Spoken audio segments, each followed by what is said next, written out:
there'll be options. It may not be as it looks like now, going contract milking 50-50 farm ownership. It may look a bit different to that. I don't know, but it'll be there. These guys can't farm in their graves. So yeah. And New Zealand is always very creative and thinks outside the square when it comes to finding solutions to make it work.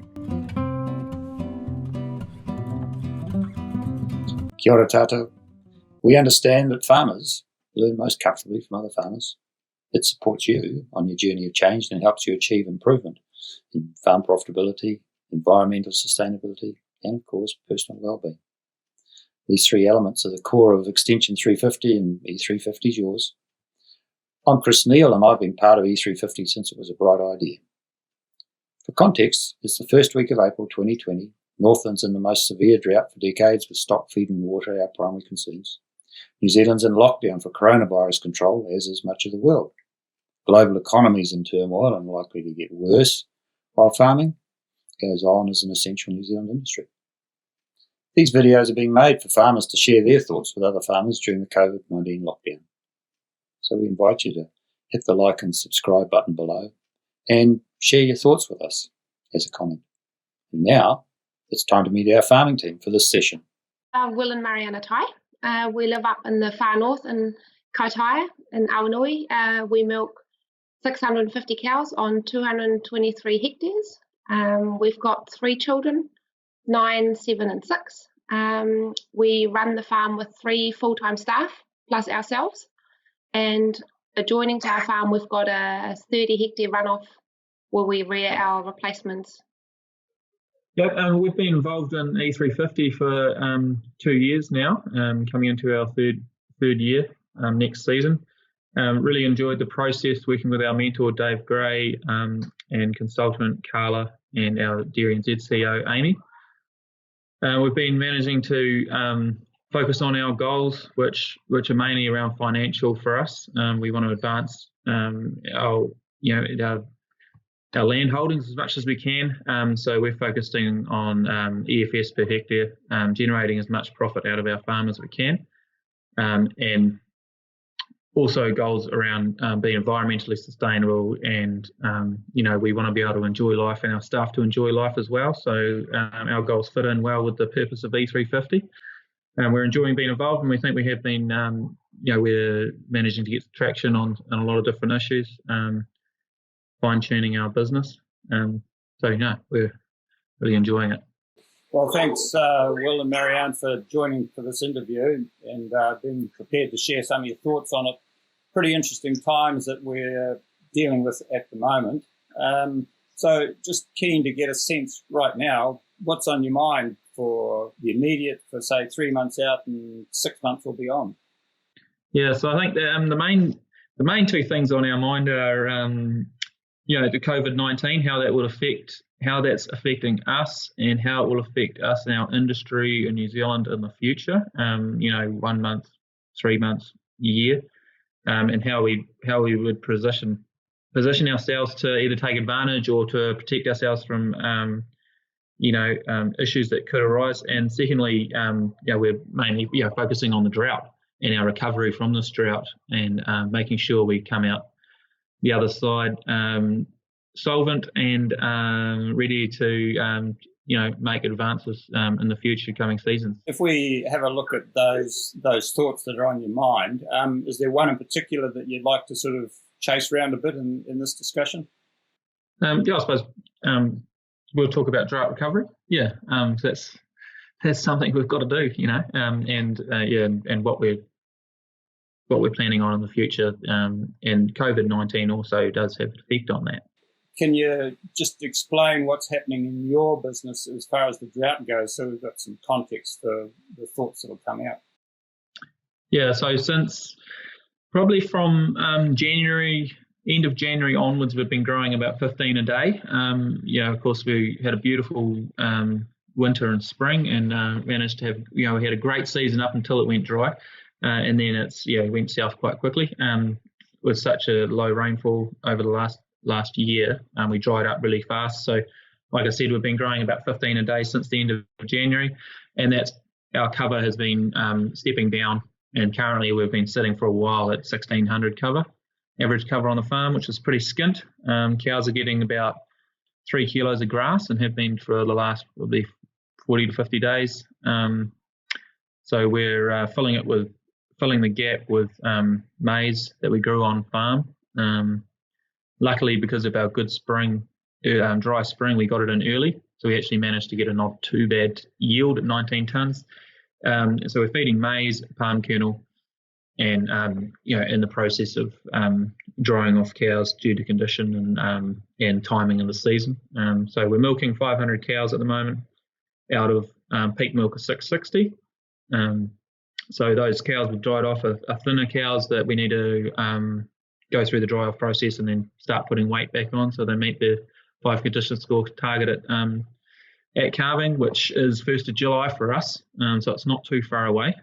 So yeah, we're just putting in place the standard dairy NZ techniques that we've developed over the years in terms of 5 condition score target at calving, pulling that back to where we are now, what cows need to be dried off now to be able to put the weight back on. We think we can put a condition score a month on when they're dry with palm kennel and cover. What can we do about the grass we've got now? It's we're just nothing really. We're putting in all our new grasses in as of today or tomorrow afternoon. It will be in. So when we get the rain, we're just focusing on getting a good recovery. So making sure our farm, the milking platform's in a good condition to grow grass, which when we do get rain, we've learned from previous droughts that we'll have a spectacular growth rate right through from the time we get rain right through the winter, I think. And so because the ground water level is so low that I really think we'll have a good winter, and that's what we've seen in the past is really strong growth rates through winter. So much higher than average anyway. So that's what we're really relying on, and that's what history showed. So yeah, we're just following those basic techniques and making sure we don't get too down about it, but also making sure that we do make as much money as we can through these next few months, and making sure that we don't give up and keep pushing, because we're highly geared. We've expanded quite a lot in the last couple of years, so we're highly geared. We've got a lot of debt, and our interest payments are pretty big every month. We have to keep decent money flowing in. We can't afford to have no income for a couple of months. So Marianne, I'm watching your expression and you're nodding, and I suspect Will mentioned the word well-being in there, perhaps not in that word, but sort of referred to that aspect of it. What's it mean for you and where the business is at the moment? Well, I suppose it is important to know that your risks at the moment, or know the pressures, know the negative parts, I suppose, that are hitting us at the moment as farmers that we're dealing with. But on the other hand, and Will and I are quite good at that too, to look at the positives on the other side as well. If we make sure that we do the important things right, that then we can make it through. And that, we've got to be careful with our money, with our spending, but that we make the right decisions. And then mentally you feel you're prepared, and you can look into the future with the opportunities that are still coming up. With every low, there's also opportunity waiting. If you prepare yourself for that to get through the low, I think we will be okay. It's all pretty bloody miserable, isn't it, with this drought, and it all looks pretty terrible. But at the end of the day, you've got to keep going forwards, and so and maybe going. And now it's hard with COVID-19 not to be able to get out, meet with other farmers, have barbecues, do things with your kids outdoors. But we're lucky we've got social media to engage with other people through that, to stay in contact, do things outside in the section with your kids. Get your mind off the same negativities that are around, I think is important. Are there people who you go to in times like this for advice on what you do in your business as well as look after yourself? Yeah, I'm a real fan of talking to people that have actually done what you're trying to do and have succeeded, and then people that are performing better than you are, or a bigger scale, or whatever it is, people that you respect in that field. So yeah, definitely give Dave a ring. about just different issues, keep in touch. And other people, Peter Flood used to own our farm, part of our farm, so he's really good to talk to about different issues, tactics, and anyone else that I feel has got a forward-thinking approach to dealing with matters head-on, and taking it in their grip. So, talk to these guys, steal their ideas. They might steal one off you. I don't know, but it's just a matter of keeping in touch with people, because at the very least it actually motivates you,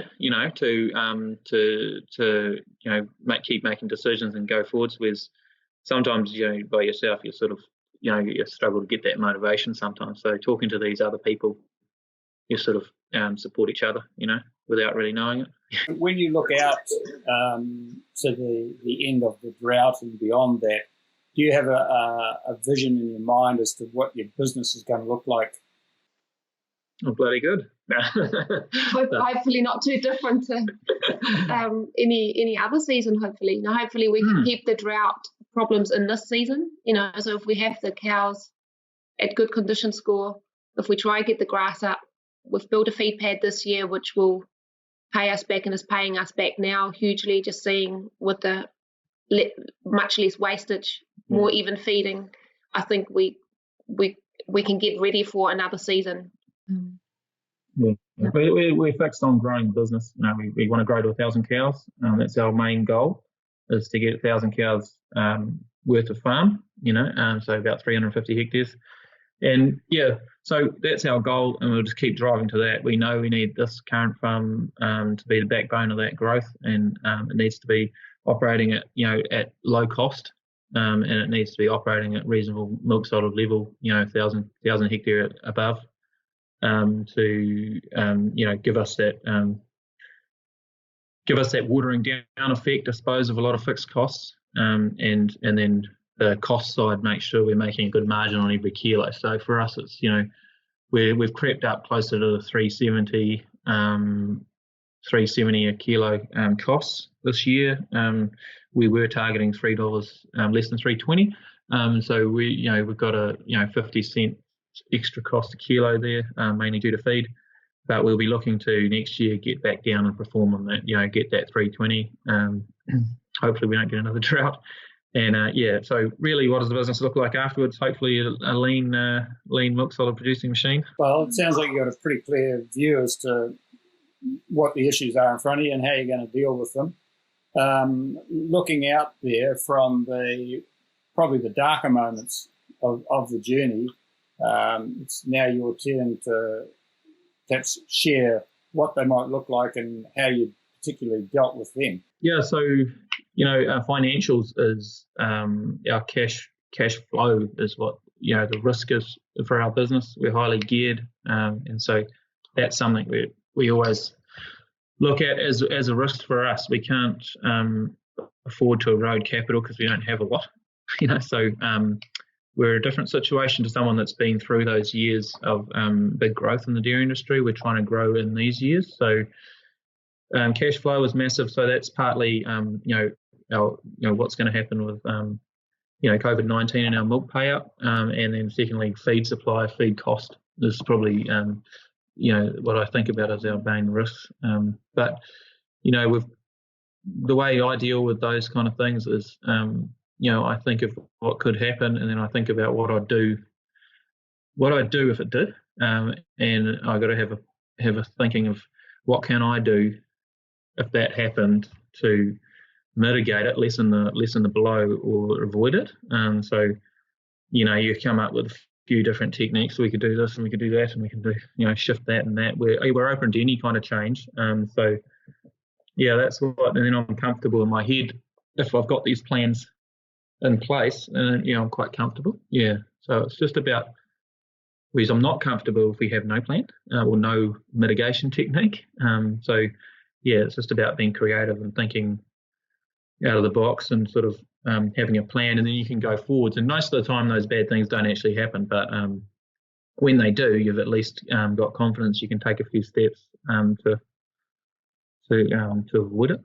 It's really important, I think, too, that you understand your finances, and Will's very strong in that, doing budgets, doing worst case scenario budgets, those kind of things. I think when you know your limitations, and that on that side, that gives you clarity or calmness or not. But at least you know where you're standing, rather than just sort of waiting and seeing what's happening financially. So what I'm hearing is quite a lot of time spent on the business. Do you have a sense of how much of your life spent on the business rather than in it? Oh, I've just got the same problem as every other farmer, and battling to bloody spend time on the business and the urge to get in the business, which we do a lot in the business. So a lot of that on the business happens at night, which is not good. But then this year's been the first year though where we've hired a third staff member, so we've always just run 2 full-timers and us. This year's been the first time that we've hired 3. Yeah, but you're still trying to find that balance, or you're trying to find that time. But I think we're getting there, and by getting bigger and by getting to our 1,000 cows, I think it'll be easier, because then you can hire the full managers, you can hire people like that do the more day-to-day running off the farm. That frees up Will's time and our time to do that during daytime rather than the evenings on the business. Yeah, you milked for so many years, it's just bloody automatic. So your mind can think about on the business stuff.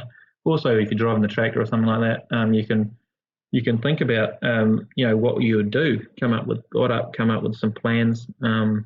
But in terms of we are focusing on spending more time on the business as we've grown, putting in business, creating a business plan, and doing strategic planning with accounts wise, what it would look like if that happened and that happened. But yeah, it's a fair bit happens at night, which is not too good. But yeah, we're trying to focus to get that in the day. But sometimes you just can't do it.